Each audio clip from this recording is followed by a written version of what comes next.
ಇತ್ತೀಚಿನ ಸಂಚಿಕೆಗಳನ್ನು ಜಾಹೀರಾತಿನ ಕಿರಿಕಿರಿ ಇಲ್ಲದೆ ನೋಡಿ.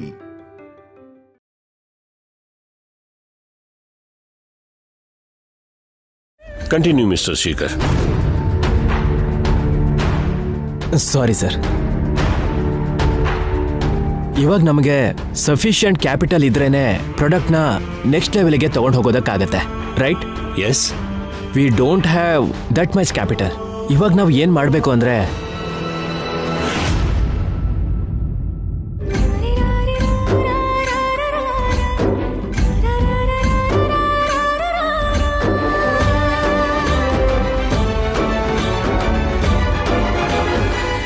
ಮಿಸ್ಟರ್ ಶೇಖರ್, ಯಾರ ಹುಡುಗಿ? ನಿನ್ ಗರ್ಲ್ ಫ್ರೆಂಡಾ? ನೋ. ಮತ್ತೆ ಆ ಹುಡುಗಿ ಯಾರು? ತುಂಬ ಬೇಕಾಗಿರೋ ಹುಡುಗಿ. ಚೆನ್ನೈಲಿ ಕೆಲಸ ಇದ್ದಿದ್ದಕ್ಕೆ ನನ್ನ ಜೊತೆ ಬಂದಿದ್ದಾಳೆ. ಸರಿ ಸರಿ, ಕಂಟಿನ್ಯೂ ಮಾಡಿ. Shrikar, don't divert, concentrate on meeting.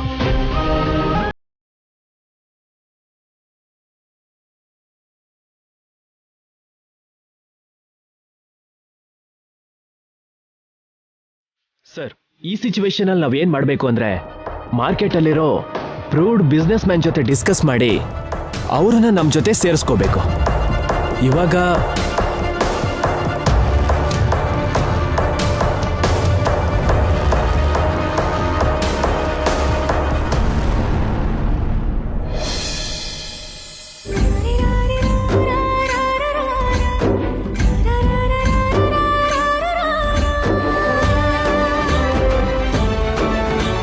ಮನುಷ್ಯ ಮಾತ್ರ ಇಲ್ಲಿದ್ದಾನೆ, ಮನ್ಸ್ಫೂರ್ತಿ ಅಲ್ಲೇ ಇದೆ. ಹೌದು ಸರ್, ಸಮಥಿಂಗ್ ನಡೀತಾ ಇದೆ.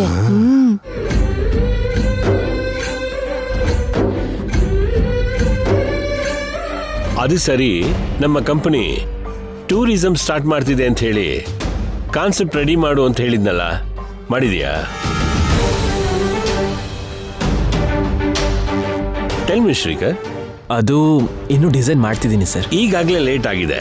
ನೀನ್ ಈ ತರ ಮಾಡ್ತೀಯ ಅಂತ ಅನ್ಕೊಂಡಿರ್ಲಿಲ್ಲ.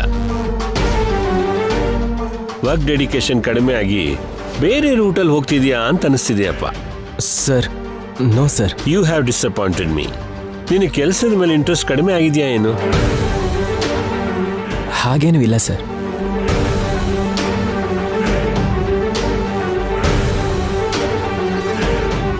Excuse me sir.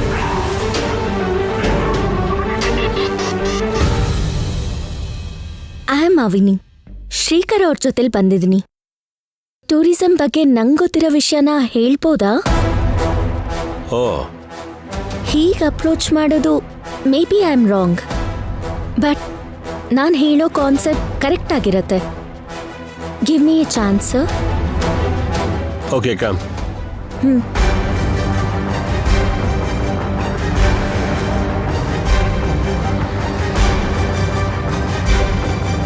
ಟೂರಿಸ್ಟ್ ಸ್ಪಾಟ್ಸ್ಗೆ ಸಂಬಂಧಪಟ್ಟಿರೋ ಏನಾದರೂ ಸ್ಲೈಡ್ಸ್ ಇದೆಯಾ? ಯಾ.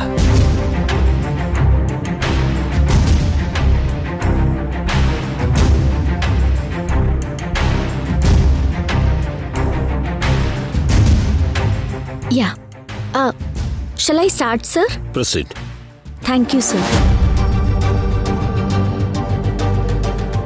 ಬೇಸಿಕಲಿ ಎಲ್ಲರೂ ಮಾಡ್ತಿರೋ ಮಿಸ್ಟೇಕ್ ಏನಂದ್ರೆ, ಲಕ್ಕಿ ಡ್ರಾನಲ್ಲಿ ಪ್ರೈಸ್ ಬಂದಿದೆ ಅಂತ ಕ್ಲಬ್ಗೆ ಕರೆಸಿ ವೆಕೇಶನ್ಸ್ ಬಗ್ಗೆ ಎಕ್ಸ್ಪ್ಲೇನ್ ಮಾಡ್ತಾ ಇರೋದ್ರಿಂದ ಎಲ್ರಿಗೂ ಇರಿಟೇಷನ್ ಆಗ್ತಾ ಇದೆ. ಸೊ ನಾವ್ ಯಾವ ಕ್ಲಬ್ಗೂ ಕೂಡ ಟೈಅಪ್ ಆಗಬಾರ್ದು. Number 2, most important point, newly married ಕಪಲ್ಸ್ಗೆ ಯಾವ ಸ್ಪಾಟ್ ಚೆನ್ನಾಗಿರತ್ತೆ? ಕಿಡ್ಸ್ಗೆ ಸಮ್ಮರ್ ವೆಕೇಶನ್, ಓಲ್ಡ್ ಏಜ್ ಅವ್ರಿಗೆ ಪುಣ್ಯಕ್ಷೇತ್ರಗಳು. ಅವ್ರವ್ರ ಏಜ್ಗೆ ತಕ್ಕ ಹಾಗೆ ಪ್ಲೇಸ್ನ ಸಜೆಸ್ಟ್ ಮಾಡಬೇಕು. ಆಗ್ಲೇ ನಮಗ್ ಕನೆಕ್ಟ್ ಆಗ್ತಾರೆ. ಫಾರ್ ಎಕ್ಸಾಂಪಲ್,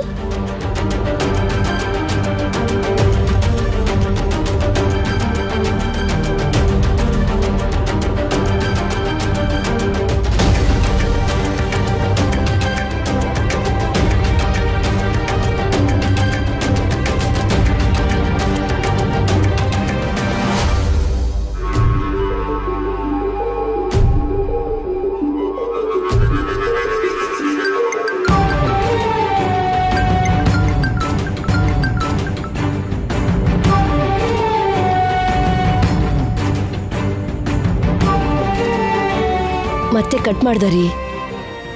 ಅವನ್ ಮೀಟಿಂಗ್ ಹೋದಾಗ ಡಿಸ್ಟರ್ಬ್ ಮಾಡ್ಬೇಡ ಅಂತ ನೀನೇ ಹೇಳ್ತೀಯ. ಇವತ್ತು ಯಾಕೆ ಇಷ್ಟೊಂದು ಚಿಂತೆ ಮಾಡ್ತಿದ್ಯಾ? ಸೊಸೆ ಸಿಕ್ಕಿದಾಳೆ ಅನ್ನೋ ಶುಭವಾರ್ತೆನ ಶ್ರೀಗೆ ತಕ್ಷಣ ತಿಳಿಸ್ಬೇಕು ರೀ. ನಿನ್ ಕಾಲ್ಸ್ ನೋಡಿರ್ತಾನ್ ಬಿಡು, ಫ್ರೀ ಆದ್ಮೇಲೆ ಅವನೇ ಮಾಡ್ತಾನೆ. ಸೊ ಹೀಗ್ ಮಾಡೋದ್ರಿಂದ ನಿಮ್ ಸ್ಟೇಟ್ ಟೂರಿಸಂಗೆ ಒಳ್ಳೆ ಹೆಸರು ಬರುತ್ತೆ.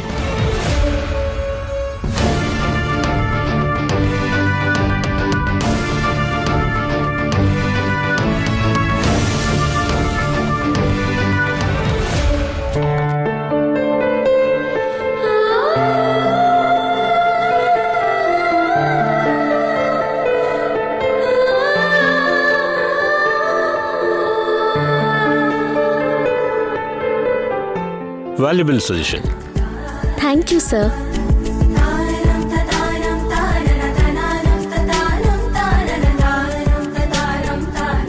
ಟೂರಿಸಂ ಬಗ್ಗೆ ಅಷ್ಟು ಕಮಾಂಡ್ ಆಗಿ ಹೇಗೆ ಹೇಳಿದ್ಲು? ಅವಳು ಬೆಂಗಳೂರಲ್ಲಿ number 1 tourist guide sir. Great. ಅವಳಿಗೆ ಒಳ್ಳೆ ಫ್ಯೂಚರ್ ಇದೆ. ನಿನ್ಗೆ 2 ಮಾತು ಅಂದಿದ್ದಕ್ಕೆ ಅವಳು ಫೀಲ್ ಆಗಿ ಬಂದ್ಲು. ಒಳ್ಳೆ ಐಡಿಯಾಸ್ ಕೊಟ್ಲು.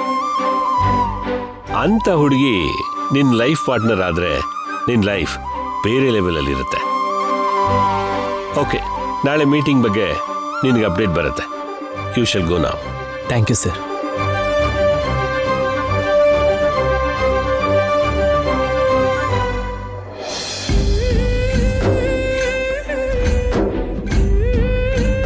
ಅವನಿಯವರೇ ಸೂಪರ್ ಕಣ್ರಿ ಸರ್. ನಿಮ್ಗೆ ಒಳ್ಳೆ ಫ್ಯೂಚರ್ ಇದೆ ಅಂತ ಹೊಗಳಿದ್ರು. ಹೊರಡೋಣವಾ? ಮೀಟಿಂಗ್ ಆಗೋಯ್ತ್ರಿ. ಅಮ್ಮ 2 ಟೈಮ್ಸ್ ಕಾಲ್ ಮಾಡಿದ್ದಾರೆ. ಯಾಕೋ ಏನೋ ಅಮ್ಮನಿಗೆ ಕಾಲ್ ಮಾಡಿ ಹೊರಡೋಣ. 1 ನಿಮಿಷ. ಓಕೆ. ಅಯ್ಯೋ ಅಯ್ಯೋ, ಸ್ವಿಚ್ ಆಫ್ ಆಯ್ತು ರೀ. ನನ್ನ ಕ್ಷೇಮ ವಿಚಾರಿಸೋದಕ್ಕೋಸ್ಕರ ಕಾಲ್ ಮಾಡಿರ್ತಾರೆ. ಅದನ್ನ ಬಿಟ್ರೆ ಬೇರೆ ಏನೂ ಇರಲ್ಲ. ಹೋಟೆಲಿಗೆ ಹೋದ್ಮೇಲೆ ಕಾಲ್ ಮಾಡ್ತೀನಿ, ನೀವು ಬನ್ನಿ.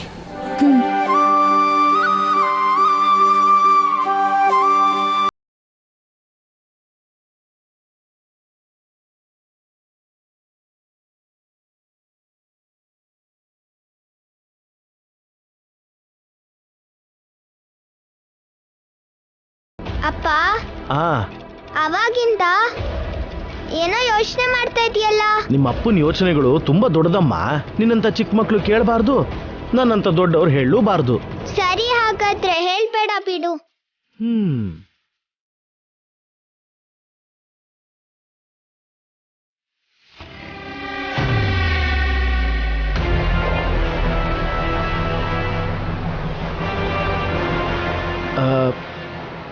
ಏನಾಯ್ತು?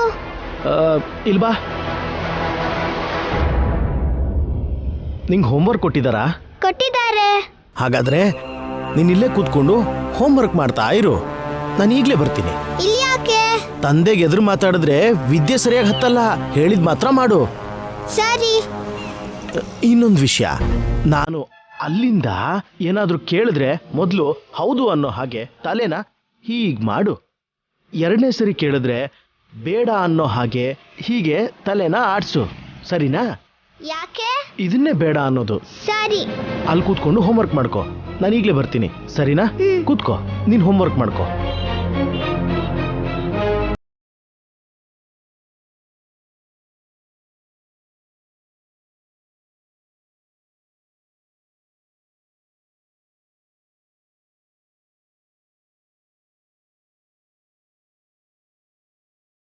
ಅವಳು ನನ್ನ ಮಗಳು ರೀ.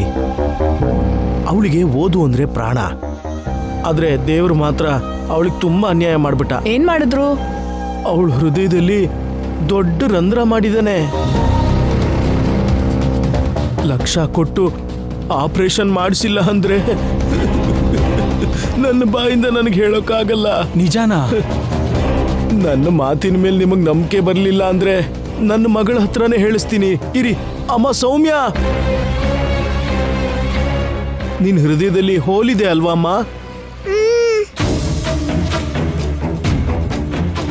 ಆಪರೇಷನ್ ಮಾಡಿಸಿಲ್ಲ ಅಂದ್ರೆ ಬದುಕಲ್ಲ ಅಲ್ವೇನಮ್ಮ? ಅಯ್ಯೋ ಪಾಪ, ಹೌದು ರೀ.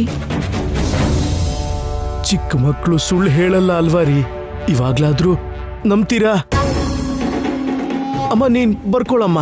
ಅಪ್ಪ ಅವ್ರ ಹತ್ರ ಏನ್ ಹೇಳ್ತಾ ಇದ್ದಾರೆ? ಆರ್ಥಿಕವಾಗಿ ತುಂಬಾ ಸೋತೋಗಿದ್ದೀನಿ ಸರ್. ಏನಾದ್ರೂ ಸಹಾಯ ಮಾಡಿ ಸರ್. ಪಾಪ ಕಣ್ರಿ, ಒಂದ್ 500 ರೂಪಾಯಿ ಸಹಾಯ ಮಾಡಿ. ಇಂಥ ವಿಷಯಕ್ಕೆ 1000 ರೂಪಾಯಿ ಕೊಟ್ಟರು ತಪ್ಪಿಲ್ಲ.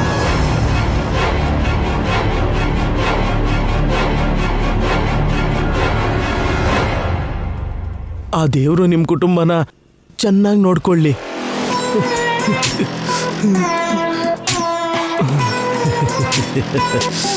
ಬೋಣಿ ಚೆನ್ನಾಗಿದೆ. ಇದೇ ಪರ್ಫಾರ್ಮೆನ್ಸ್ ಮಾಡಿ 1 ಗಂಟೆಲಿ 25,000 ಆದ್ರೂ ಸಂಪಾದಿಸ್ಬೇಕು.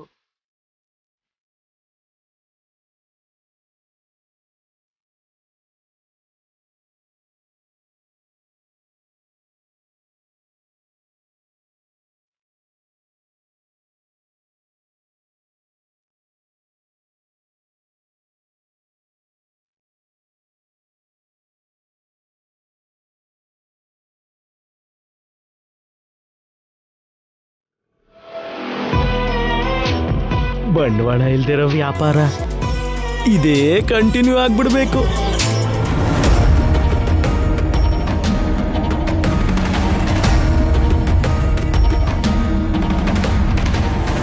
ಆ ಕಾರವನ್ನು ಹಿಡಿಬೇಕೀಗ. ಸರ್ ಸರ್ ಸರ್ ಸರ್ ನಿಲ್ಸಿ ಸರ್, ನಿಲ್ಸಿ ಸರ್. ನಮಸ್ಕಾರ ಸರ್. ನಮಸ್ಕಾರ ಅಮ್ಮ. ಅಲ್ಲಿ ಮರದ ಕೆಳಗಡೆ ಓದ್ಕೋತಿರೋ ಬಾಲ ಸರಸ್ವತಿ ನನ್ನ ಮಗಳಮ್ಮ. ನನ್ನ ಮಗಳು ಜಾಸ್ತಿ ದಿನ ಬದುಕಲ್ಲಮ್ಮ.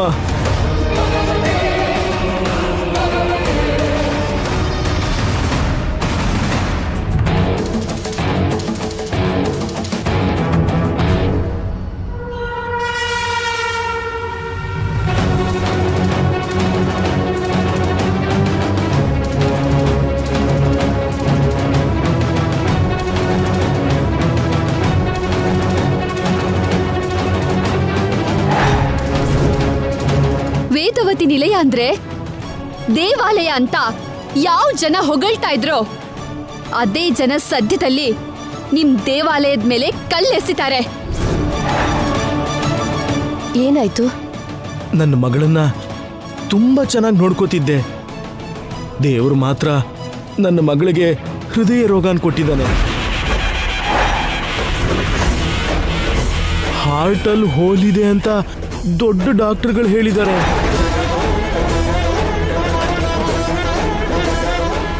ಚಿಕಿತ್ಸೆ ಮಾಡಿಸೋಕೆ ನನ್ನ ಹತ್ರ ಇರೋ 2 ಎಕರೆ ಹೊಲ, 1 ಮನೇನೂ ಮಾರ್ಬಿಟ್ಟೆ ನಾನು.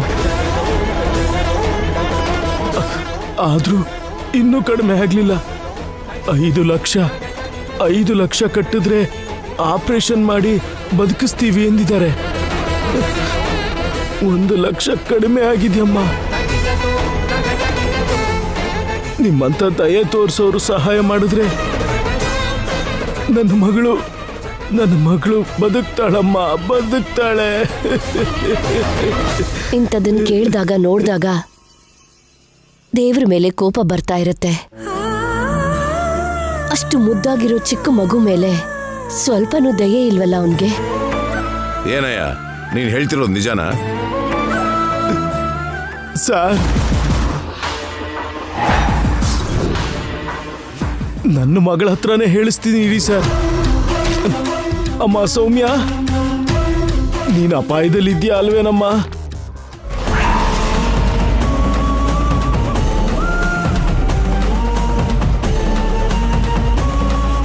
ಆಪರೇಷನ್ ಮಾಡಿಸಿಲ್ಲ ಅಂದ್ರೆ ಬದುಕಲ್ಲ ಅಲ್ವೇನಮ್ಮ?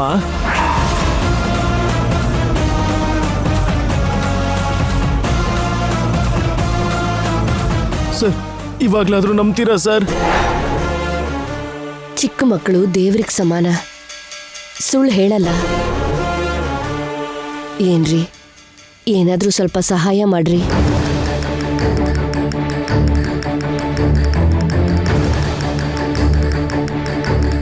ತಗೋ, ಈ 10,000 ಇಟ್ಕೋ.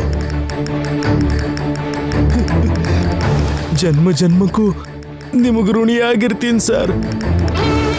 ದುಡ್ಡು ಪೂರ್ತಿ ಸಿಗ್ಲಿಲ್ಲ ಅಂದ್ರೆ Sankey tank, road number 45, house number 122ಗೆ ಬಾ. ಸರಿನಮ್ಮ. ಏನ್ರಿ, ಒಂದ್ಸಲ ಮಗು ಜೊತೆ ಮಾತಾಡೋಣ ಬನ್ರಿ.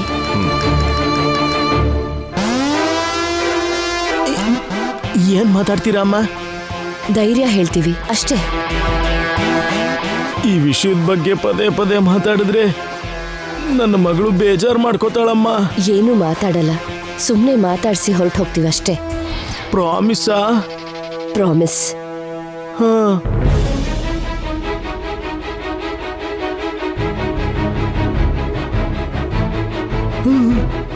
ಒಂದು ವೇಳೆ ಮಗು ನಿಜ ಹೇಳ್ಬಿಟ್ರೆ?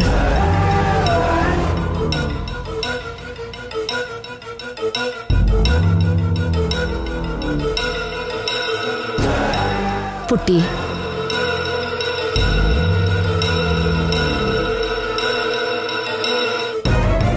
ನಿನಗೇನೂ ಆಗಲ್ಲಮ್ಮ, ಎಲ್ಲ ಒಳ್ಳೇದೇ ಆಗತ್ತೆ. ಇನ್ನು 100 ವರ್ಷ ಕ್ಷೇಮವಾಗಿರ್ತೀಯ.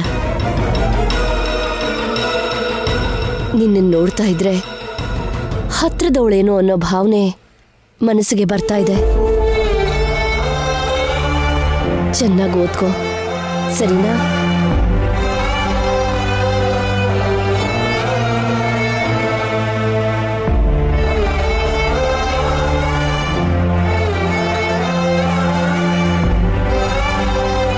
ಟೈಮ್ ಆಗ್ತಿದೆ, ಹೊರಡೋಣ ಬಾ.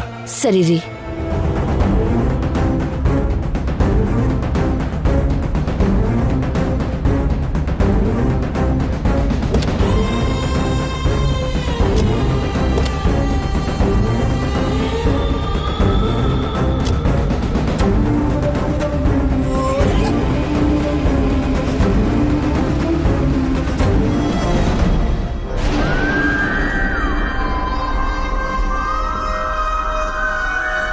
ಅಪ್ಪ, ಏನಮ್ಮ? ಅವ್ರ ಹತ್ರ ನನ್ನ ಬಗ್ಗೆ ಏನ್ ಹೇಳ್ದೆ? ನೀನು ಚೆನ್ನಾಗಿ ಓದ್ಕೋತಿದ್ಯಾ ಅಂತ ಹೇಳ್ತಿದ್ದೀನಮ್ಮ. ನನ್ಗ ಆ ಥರ ಅನಿಸ್ತಾ ಇಲ್ವಲ್ಲ. ನಾನು ಹೇಳ್ತೀನಮ್ಮ.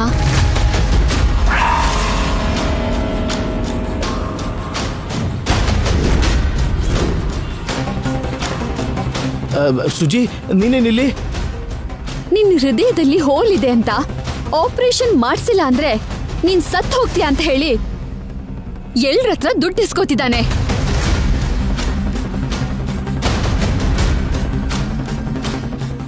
ಹೌದಾ ಅಪ್ಪ? ನಾಚಿಕೆ ಆಗಲ್ವಾ ನಿಂಗೆ? ಕೊನೆಗಿಂತ ಕೆಲಸ ಮಾಡ್ತೀಯ ಅಂತ ನಾನು ಅನ್ಕೊಂಡಿರ್ಲಿಲ್ಲ. ಸಂಪಾದನೆ ಮಾಡು ಅಂದ್ಯಲ್ಲ, ಚೆನ್ನಾಗಿ ಯೋಚನೆ ಮಾಡಿದ್ದಕ್ಕೆ ನನಗಿಂತ ಒಳ್ಳೆ ಐಡಿಯಾ ಬಂತು. ಈ ವಿದ್ಯೆ ಏನೋ ಚೆನ್ನಾಗೇ ಇದೆ. 64 ವಿದ್ಯೆಗಳಲ್ಲಿ ಇದು ಒಂದು. ತಪ್ಪೇನಿದೆ? ನಿಜವಾಗ್ಲೂ ನೀನ್ ಮನುಷ್ಯನೇ ಅಲ್ಲ. ಸಂಪಾದನೆ ಮಾಡ್ಲಿಲ್ಲ ಅಂದ್ರೆ ಒಂದ್ ಸಮಸ್ಯೆ, ಸಂಪಾದಿಸಿದ್ರೆ ಇನ್ನೊಂದು ಸಮಸ್ಯೆ. ಏನೋ ಈ ಹೆಂಡ್ತೀರ್ ಸ್ವಲ್ಪನೂ ಅರ್ಥ ಆಗಲ್ಲ. 1 ಅವರ್ ಕೂಡ ಆಗಿಲ್ಲ, ಎಷ್ಟು ಸಂಪಾದಿಸಿದೀನಿ ನೋಡು. ಒಂದ್ ಕೆಲ್ಸ ಮಾಡು ಅಪ್ಪ. ಹೇಳು ಬಂಗಾರ. ನಾಳೆ ನೀನ್ ಇಲ್ಲೇ ಸತ್ತೋದಾಗ ಮಲ್ಕೋ, ನಾನು ಎಲ್ಲಾರ ಹತ್ರನೂ ದುಡ್ಡು ಕೇಳ್ತೀನಿ. ಆಗ ಇನ್ನೂ ದುಡ್ಡು ಜಾಸ್ತಿ ಬರುತ್ತೆ. ನೋಡಿದ್ಯಾ ಎಷ್ಟು ದೊಡ್ಡ ಮಾತು ಹೇಳ್ತಿದ್ದಾಳೆ? ನೀನ್ ಮಾಡಿರೋ ಕೆಲ್ಸಕ್ಕೆ ಹೀಗೆ ಅನ್ಬೇಕು ಮತ್ತೆ. ಅಣ್ಣ, ಧರ್ಮ ಕೊಡಪ್ಪ, ವಯಸ್ಸಾಗಿದೆಯಪ್ಪ, ಧರ್ಮ ಕೊಡಪ್ಪ ಅಣ್ಣ. ನಾನ್ ಬುದ್ಧಿವಂತಿಕೆಯಿಂದ ಸಂಪಾದನೆ ಮಾಡಿದ್ದನ್ನ ಹಾಕೊಡ್ತೀಯಲ್ಲ ನೀನು. ಈ ಪಾಪಿಷ್ಟು ದುಡ್ಡು ನಮಗ್ ಬೇಡ. ಸುಜಿ, ಏಯ್, ನನ್ ದುಡ್ಡು ನಂಗೆ ಕೊಡು. ನಾನು ಕೊಡಲ್ಲ. ಮರ್ಯಾದೆಯಿಂದ ಕೇಳ್ತಾ ಇದ್ದೀನಿ, ನನ್ ದುಡ್ಡು ನನಗೆ ಕೊಡು. ನಾ ಕೊಡಲ್ಲ. ಏಯ್, ಕೊಡು ಕೊಡು. ನಾ ಕೊಡಲ್ಲ, ನಾ ಕೊಡಲ್ಲ.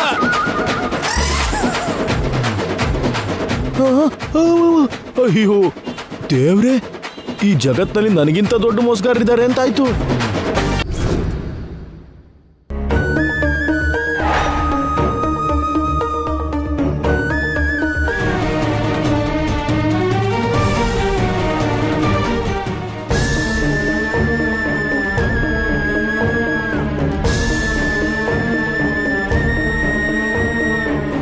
ನಾವು ಬೇಗ ವರ್ಕ್ ಫಿನಿಶ್ ಮಾಡ್ಕೊಂಡ್ರೇನೆ ಈವ್ನಿಂಗ್ ಫ್ಲೈಟ್ನ ಕ್ಯಾಚ್ ಮಾಡೋಕ್ಕಾಗೋದು. ಅವ್ರು ಪೋಸ್ಟ್ಪೋನ್ ಮಾಡಲಿಲ್ಲ ಅಂದ್ರೆ ನಮ್ಮ ಪ್ರೋಗ್ರಾಮ್ ಡಿಸ್ಟರ್ಬ್ ಆಗಲ್ಲ.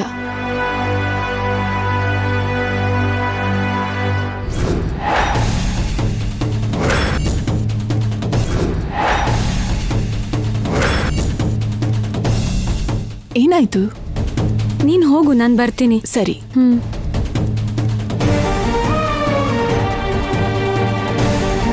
ಅವನಿ